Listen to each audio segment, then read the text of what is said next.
It wasn't just luck. It wasn't just the opium trade.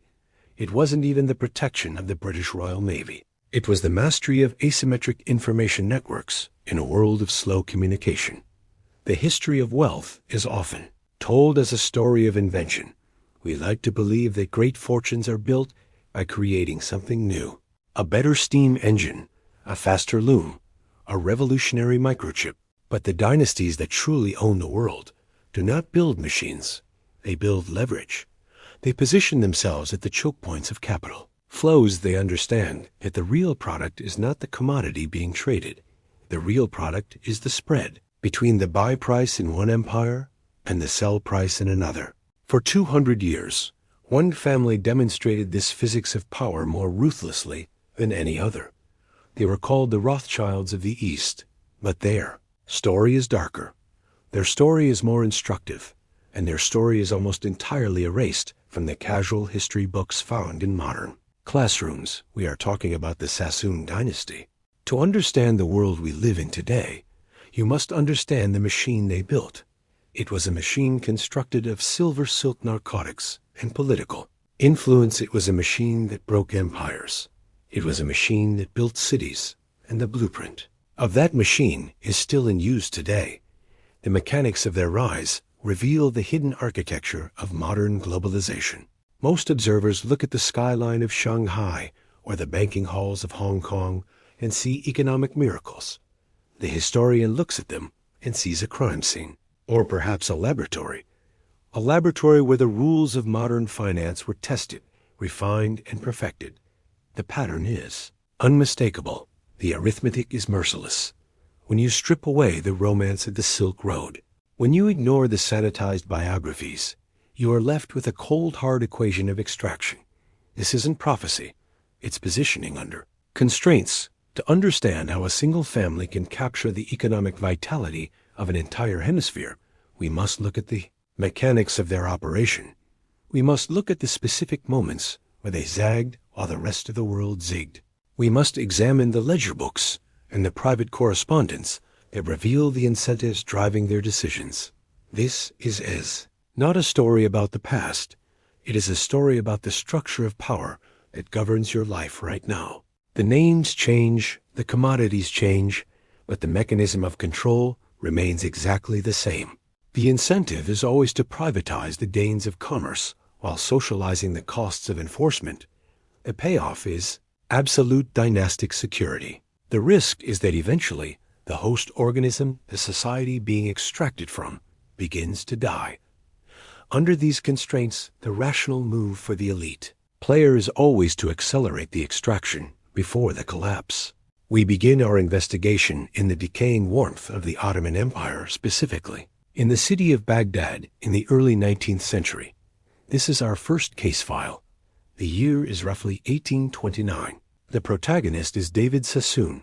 At this moment in history, Baghdad is a city of fading glory, governed by the Mamluk Pashas, who are technically loyal to Constantinople, but practically operating as local warlords. The atmosphere is thick with political decay.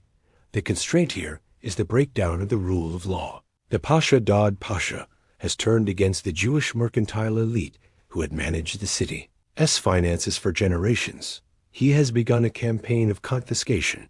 This is the first lesson of the pattern. When a sovereign state runs into a fiscal crisis, it inevitably turns on its creditors and its merchants. The incentive for the state is immediate liquidity. The incentive for the merchant is survival. David Sassoon does not stay and argue. He does not appeal to the courts, for there are no courts that matter. He understands the signal.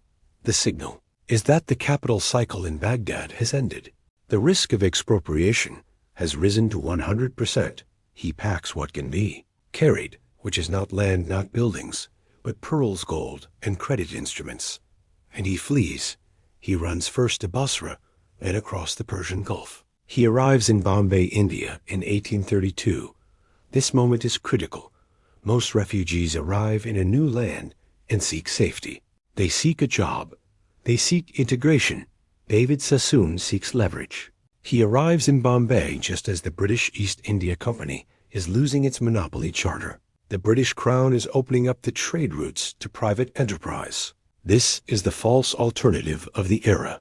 The public debate was whether the East India Company should retain control or whether free trade should reign. Reality was that free trade was simply a vacuum, waiting to be filled by a new monopoly. Sassoon fills it. He does not simply open a shop. He builds a network. He places his sons at the critical nodes of the emerging global trade system. One son to Calcutta, one to Shanghai, one to London. The mechanism he employs is ethno-linguistic arbitrage. In a world where contracts are hard to enforce and trust is low, the Sassoon firm operates as a single unified organism. They write to each other in a specific Judeo-Arabic dialect that outsiders cannot read. They settle accounts internally. They eliminate the counterparty risk that plagues their competitors. Think about the efficiency of that system. While a British merchant in Bombay is waiting 3 months for a letter of credit to clear from a bank in London, the Sassoons are moving capital instantly between family branches. They are their own central bank. They are their own clearinghouse. By the mid-1840s, the Sassoons have secured the most lucrative commodity chain in human history, opium. We must be very precise about what this means. It is easy to moralize about the drug trade, but we are here to analyze the economics. The British Empire has a trade deficit with China. The British want tea and silk. The Chinese want nothing the British have except silver. The British cannot afford to drain their treasury of silver. So they need a commodity that the Chinese will buy, a commodity that creates its own demand. Opium is that commodity. It is grown in India under British control. It is sold in China against the will of the Chinese emperor. The Sassoons position themselves as the logistics engine of this trade. They finance the poppy farmers in Nawa. They charter the clipper ships. They own the warehouses in the treaty ports. The mechanics of the trade in the eye. 1840s and 1850s reveal the sheer scale of their operation. A chest of opium might cost 500 rupees to produce in India. It sells for 1,500 rupees in Canton or Shanghai. The margin is massive, but the risks are high pirates, typhoons, and imperial confiscation. The Sassoons manage this risk by integrating themselves with the British military machine. When the First Opium War breaks out, it is ostensibly about diplomatic insults and free trade. In reality, it is a war to force the Chinese market open for the commodity that balances the British exchequer. The Sassoons provide the intelligence. They provide the supplies, and when the war is won and the Treaty of Nanking is signed in 1842, opening Shanghai and Hong Kong, the Sassoons are the first ones ashore. They buy the land on the Bund in Shanghai when it is nothing but mudflats. They understand that the political treaty has created a new economic reality. The constrained Chinese sovereignty has been removed by British gunboats. The incentive is to grab the prime real estate before the market realizes the value of the new port. This brings us to our second case file, the Shanghai boom and the silver crisis of the 1860s. By this time, the Sassoon dynasty is effectively the central bank of the China trade. They are known as the Edisons of the East, not because they invent light bulbs, but because they illuminate the flow of capital. But the 1860s bring a new constraint. The American Civil War. You might ask, what does a war in Virginia have to do with a banking family in Bombay and Shanghai? Everything. The American South is the world's supplier of cotton. When the Union Navy blockades the southern ports, the supply of cotton to the textile mills of Lancashire, England vanishes. The price of cotton explodes. Bombay is a cotton city. Suddenly, the cotton grown in India is worth its weight in gold. Money floods into Bombay. It is a mania. It is a bubble. Everyone becomes a speculator. The price of land in Bombay doubles, triples, quadruples in months. Share companies are formed for everything, reclaiming land from the sea, building railways, pressing oil. The average clerk in Bombay is trading shares on the street corners. It is the classic stage 4 of a financial bubble. Mass participation and delusion. The Sassoons are in the middle of it. They are the largest traders of cotton. They are making fortunes that dwarf their opium profits. But here is the key. They understand the nature of the constraint. The constraint is the American Civil War. It is a temporary disruption of supply. It is not a permanent structural change. Most observers agree that the Sassoons knew exactly when to exit. They watched the news from America closer than anyone else. When it became clear in 1865 that the North would win, that the blockade would, and that American cotton would return to the market, the Sassoons did not buy the dip. They stopped, they liquidated, they moved into gold and high-grade commercial paper. When the crash came, and it was devastating, it wiped out the merchant class of Bombay. Banks failed. Old families were destitute. The Back Bay Reclamation Company, which had traded at 26,000 rupees, a share went to zero. The Sassoons emerged, not only intact, but stronger. They used their liquidity to buy up the distressed assets of their competitors. They bought the wharves. They bought the mills. They bought the land. This is the distress accumulation phase. The incentive during a crash is to have cash when everyone else has collateral, but no liquidity. The Sassoons had the cash. This era in Shanghai also demonstrates their mastery of currency arbitrage. China operated on a silver standard. Britain operated on a gold standard. The exchange rate between silver and gold fluctuated wildly based on mining discoveries in Nevada and Australia. The Sassoons turned this volatility into a steady stream of profit. They would buy bills of exchange in Shanghai payable in silver, hedge them against gold in London, and pocket the spread.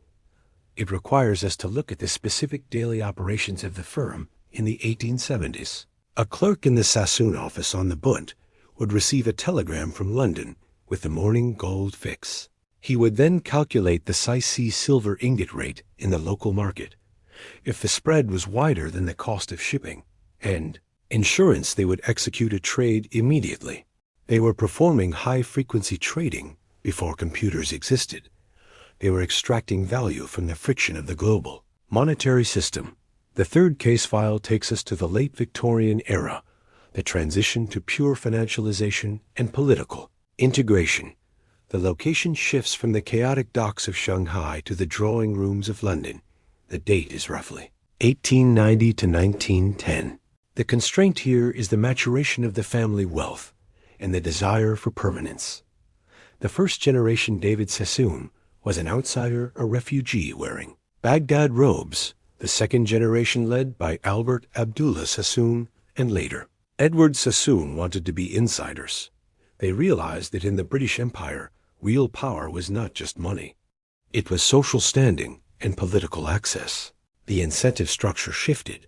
They no longer needed to take the wild risks of the opium trade or the cotton speculations.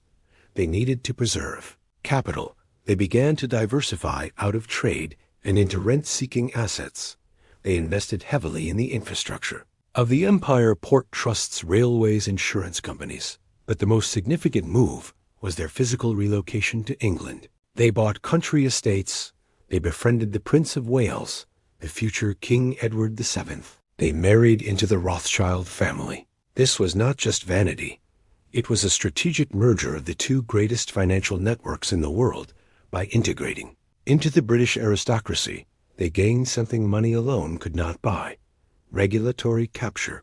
They could influence the policies that governed their trade in the East.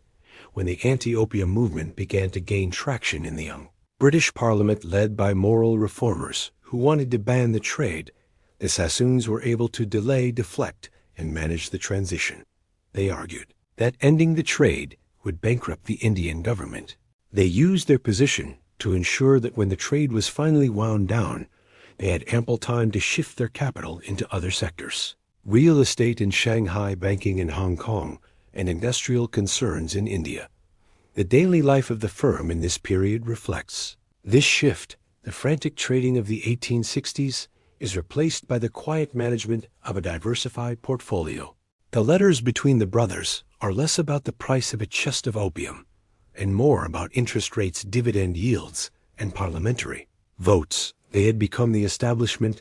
They had become the too big to fail institutions of their day. But even as they solidified their social position, the economic ground was shifting.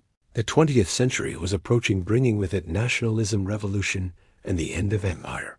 The Sassoons' inability to fully pivot away from the imperial model that created them would eventually lead to the fragmentation of their dominance, but for a period of 50 years, they were the masters of the universe. The pattern repeats in 7 distinct stages. This is not just the story of the Sassoons. It is the life cycle of every major financial concentration in history. Stage 1 is displacement and trauma. The dynasty begins not in comfort, but in crisis. The old system rejects them. They are forced to move. This trauma strips away their allegiance to the local soil and forces them to view the world as a single borderless market. For the Sassoons, it was the flight from Baghdad. For the modern tech oligarchs, it might be the escape from a stagnant corporate culture or a dying industry. The mindset is forged here. Survival depends on nobility and liquid capital. Stage 2 is the arbitrage of the frontier. The emerging dynasty identifies a market where the price signals are broken or where a new connection can be made. They enter a gray zone, legally ambiguous, high risk, high reward. They do what established players are too polite or too frightened to do. They build the pipes. For the Sassoons, this was the opium trade, and the silver flows. They bridge the gap between two economies that do not understand each other. Stage 3 is the monopoly of logistics. Once the trade is established, the dynasty moves to control the infrastructure. It is not enough to buy and sell. One must own the warehouses, the ships, the telegraph lines, the payment rails. This locks out competitors. The Sassoons bought the wharves. Today's empires buy the server farms and the fulfillment centers. You cannot trade without paying a toll. To the master of the infrastructure. Stage 4 is the integration with state power. The dynasty becomes so wealthy that the state cannot ignore it. The state needs their money. The dynasty needs the state's protection. A symbiotic relationship forms. The dynasty funds the state's wars or debts. The state grants the dynasty monopolies, charters, or favorable regulations. This is the knighthood of the Sassoons. This is the revolving door between Wall Street and the Treasury. Stage 5 is financialization and abstraction. The dynasty stops dealing in physical goods. The messy business of cotton bales and opium chests is delegated to managers. The family moves into pure capital allocation. They become bankers, insurers, and landlords. They make money from money. The rate of return on capital exceeds the rate of growth of the economy. The wealth compounds automatically detached from the labor required to produce it. Stage 6 is the social fracture. The extraction becomes too visible. The gap between the dynasty and the population widens to breaking point. The local economy is distorted to serve the global interests of the dynasty. In Shanghai, this was the contrast between the opulence of the Bund and the destitution of the Chinese workers. In modern cities, it is the contrast between the luxury condos left empty as store of value and the tent cities on the pavement. Resentment builds. Populism rises. The host organism begins to reject the parasite. Stage 7 is the exodus or the collapse. The dynasty sees the writing on the wall. The social contract is broken. The state can no longer protect them from the mob or from a new, more aggressive regime. They liquidate. They move the capital to a new safe haven, starting the cycle again, or they are consumed by the revolution. He holds them for ransom. The streets of the Jewish quarter in Baghdad, usually bustling with the trade of indigo and spices, fall silent doors, are barred. David Sassoon. Then a young man sees his father dragged before the pasha. He sees the extortion. He realizes that the old contract, we manage the money, you provide the protection, is dead. The specific night of his escape is the stuff of legend, but the logistics are what matter. He does not leave with a caravan. That is too slow. He bribes the captain of a small river boat. He sews pearls into the lining of his cloak. A classic refugee tactic that preserves high-value density in a low-volume package. He slips down the Tigris River under the cover of darkness. The river is patrolled, but the guards are corrupt. A handful of silver coins buys passage. This is the first arbitrage. The price of a guard is loyalty versus the value of the cargo. When he arrives in Bushire and later Bombay, the sensory shock must have been overwhelming. Bombay in the 1830s was a sensory assault. The smell of drying fish, the humidity of the Arabian Sea, the cacophony of a dozen languages, Marathi, Gujarati, English, Portuguese. But David Sassoon does not recoil. He observes. He sees the Parsi merchants, the Tatas, and the Gigi boys who control the opium trade with China. He sees the British officials in their wool coats, sweating in the tropical heat, desperate for a reliable intermediary who understands the native mind but respects British contract law. David Sassoon sets up his counting house at 9 Tamarind Lane. It is a modest building. He starts small. He trades in everything: rugs, rose water, spices. But he is building the Sassoon network. He employs only men from Baghdad. He brings them over houses, then feeds them. They are loyal to him, not to the British, not to the Indians. They are Sassoon men. He teaches them the business. He sends them to the docks to inspect every bale of cotton. He is obsessive about quality. In a market filled with adulterated goods, cotton mixed with dirt to increase the weight, opium mixed with molasses, the Sassoon brand becomes a guarantee of purity. This allows him to charge a premium. He is building a reputation moat. By the time we reach the Opium Wars, the Sassoon operation has become a paramilitary logistics organization. Let's look at the mechanics of the opium auction in Calcutta. A British East India Company grows the poppy. They process it into balls of sticky dark resin. They pack it into mango wood chests, each weighing roughly 140 pounds. They sell these chests at auction to private merchants. The Sassoons are the biggest buyers. They buy thousands of chests. But buying is the easy part. The hard part is getting it to China. The ships they use are the opium clippers. These are the Ferraris of the 19th century. Seas, narrow hulls, massive sails built for speed. They have to outrun the Malay pirates in the Straits of Malacca. They have to beat the monsoon winds. A Sassoon clipper like the Emond is armed with cannon. The captains are hard men paid in shares of the profit they sail from Bombay to Singapore, then up the coast to the Pearl River Delta. There they meet the receiving ships. These are floating fortresses, hulks of old warships anchored off the coast of Linton Island, outside Chinese jurisdiction. The Sassoons own these ships. They are floating warehouses stuffed with opium and silver. The Chinese smugglers come out in scrambling dragons fast. Multi-oared boats at night. They pay in silver. Spanish dollars, Mexican eagles. The Sassoon clerks weigh the silver, check the purity, and hand over the opium. It is a cash and carry business. No credit for the smugglers. The silver is then loaded back onto the clippers and sailed back to India to buy more opium, or to London to buy British government bonds. The velocity of money is incredible. The Sassoons are turning their capital over 3-4 times a year. Their competitors, who rely on slower ships and less reliable agents, turn their capital over once.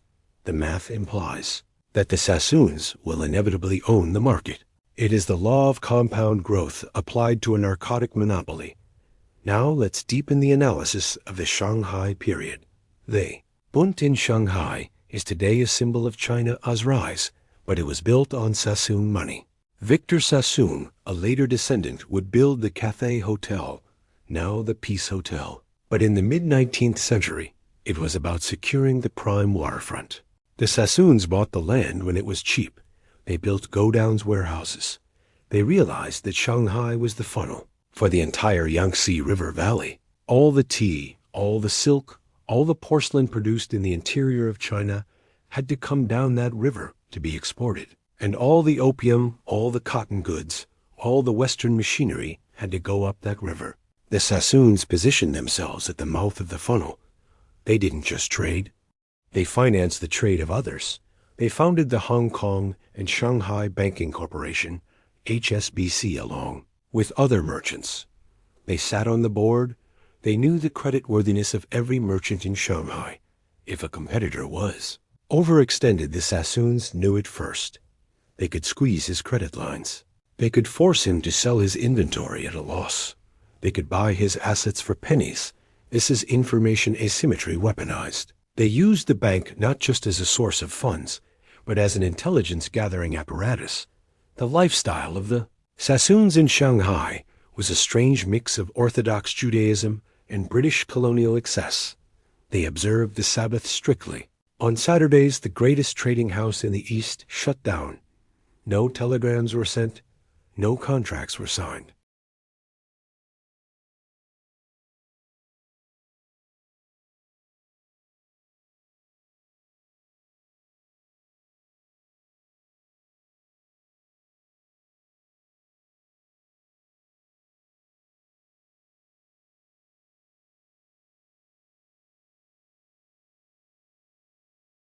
Current data suggests that the modern inheritors of this system are executing a quiet pivot.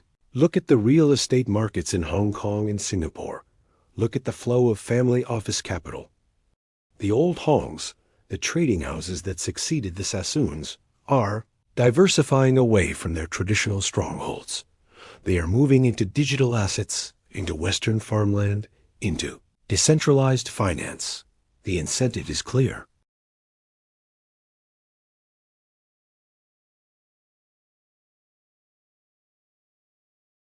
The rational move for the ultra-wealthy is to become stateless. Some economic historians note that the modern banking systems in Asia are far more robust than the family networks of the 19th century. They argue that central banks and regulatory bodies prevent the kind of monopolistic extraction the Sassoons practiced. This is a comforting thought. But consider the arithmetic. The concentration of wealth in the top 1% of the Asian economy is higher today than it was during the height of the British Raj. The mechanisms have changed. It is no longer opium. It is data real estate and debt. Covenants. But the result is the same. A small group of interconnected entities controls the flow of liquidity. When the Federal Reserve adjusts rates in Washington, the shockwave travels through these networks to the streets of Mumbai and Manila. The entities that sit at the nodes of this network profit from the volatility while the populations at the edges pay the price in inflation and currency devaluation.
They are positioning themselves for the next phase.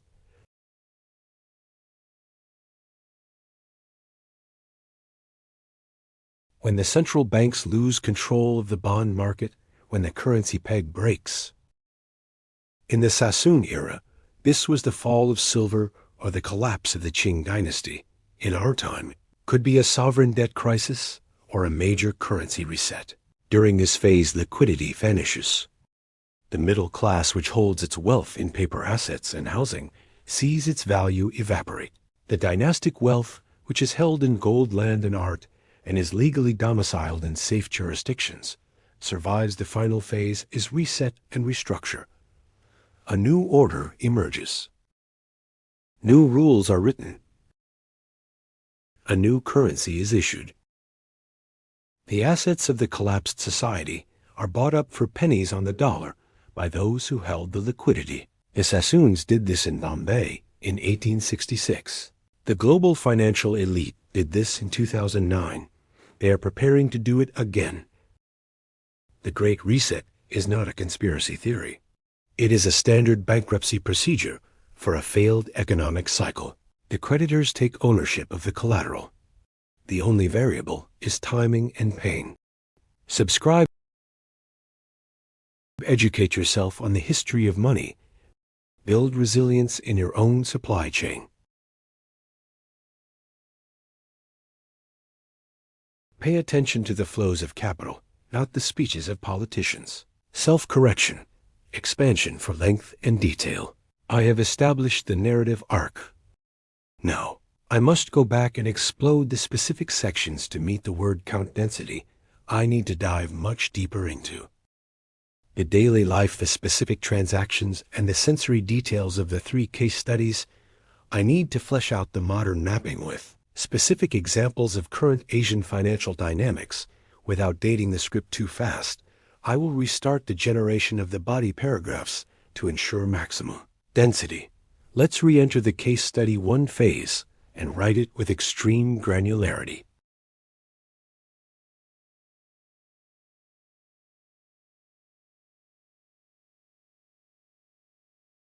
Sheikh Sassoon ben Saleh, the father of David Sassoon, was not merely a rich man.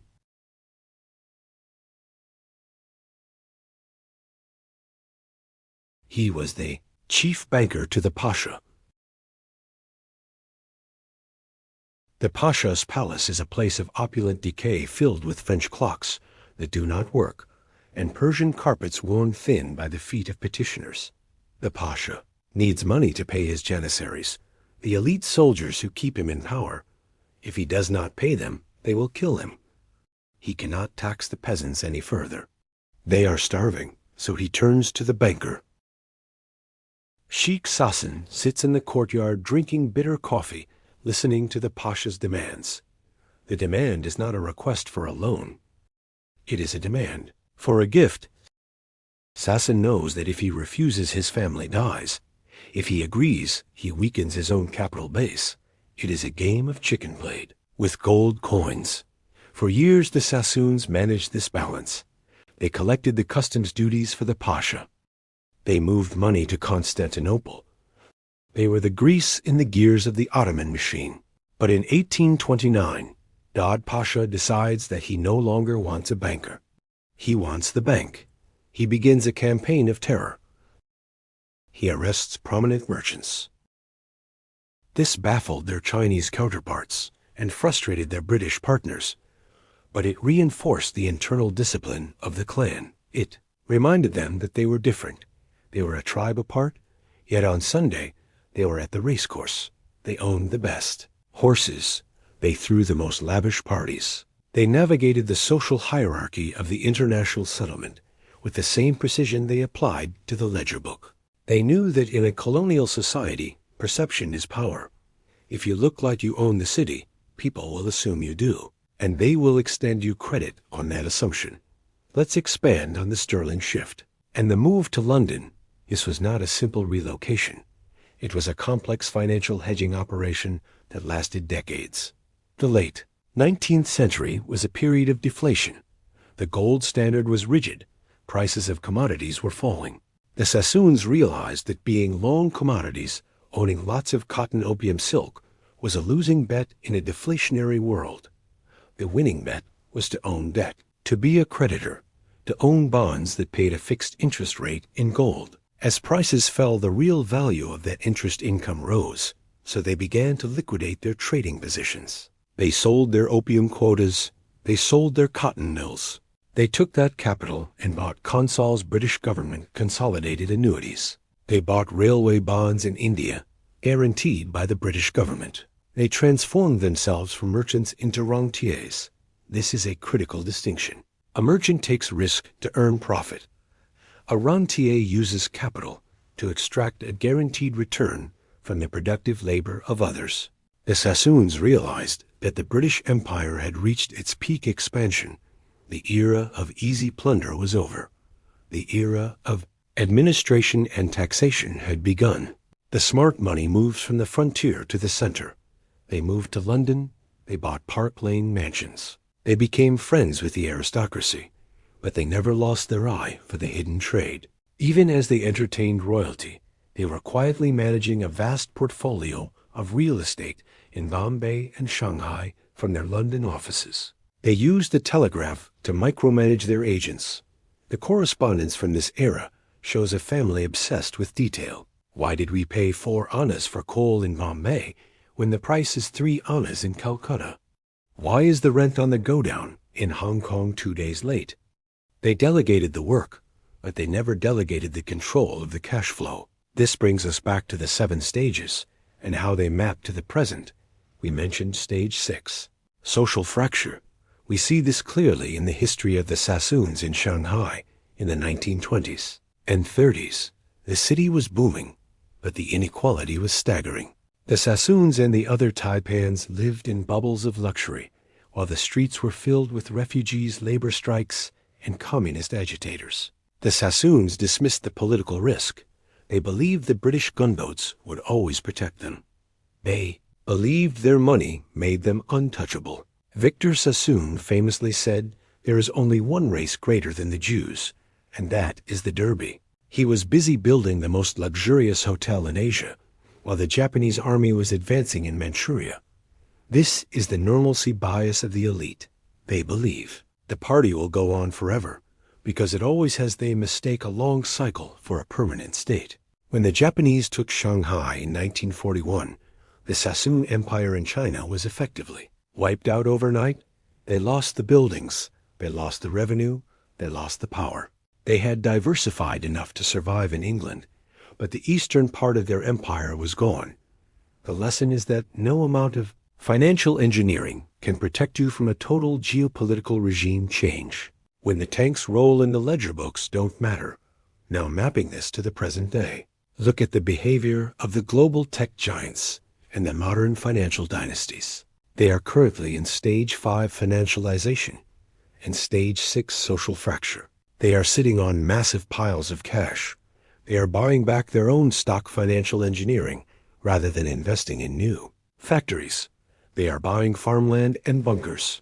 Stage 7 preparation. They are obtaining golden visas in New Zealand or Switzerland. They are doing exactly what David Sassoon did in Baghdad in 1829. They are looking for the exit door before the pasha, the state, comes for their gold. The modern opium is the dopamine loop of social media and the algorithmic extraction of attention. The modern clipper ships are the fiber optic cables that carry high-frequency trades. The modern silver arbitrage is the carry trade between the yen and the dollar, or the arbitrage between crypto exchanges. The mechanism is the same. Find a flow, monopolize the infrastructure, extract the spread, and hedge the political risk, but the risks are also the same. The social fracture is visible in the populism sweeping the West. The geopolitical constraint is visible in the trade, wars, and the fracturing of the global supply chain. The false alternative today is between central bank, digital currencies, total state control, and decentralized crypto, total chaos. Just like the choice between the East India Company and free trade, the smart money will find a way to control the new system, whichever one wins. Sassoons teach us that you cannot be passive. You cannot trust the state to protect your wealth, because the state's interests will eventually diverge from yours. You cannot trust the currency, because the currency is a political tool. You can only trust the network, the information, and the tangible assets you control. As we look at the endgame, the reset and restructure, we must look at the transition from the sterling world to the dollar world. The Sassoons navigated that transition, though with losses. We are now facing the transition from the dollar world to a multipolar world. The assets that worked in the last 50 years, U.S. Treasury's Western equities, may not be the assets that work in the next 50. The Sassoon playbook suggests owning things that people need regardless of the currency: energy, food, logistics, and prime real estate in the jurisdiction that respects property rights. The only variable is timing and pain. The pain will fall on those who are unhedged. The pain will fall on those who believe the current stability is permanent. The timing is the only thing we cannot know for sure. But if you listen closely to the rhythm of history, if you look at the charts of debt and inequality, you can hear the drumbeat of the next cycle. Approaching, it sounds a lot like the drums outside the walls of Baghdad in 1829. Subscribe.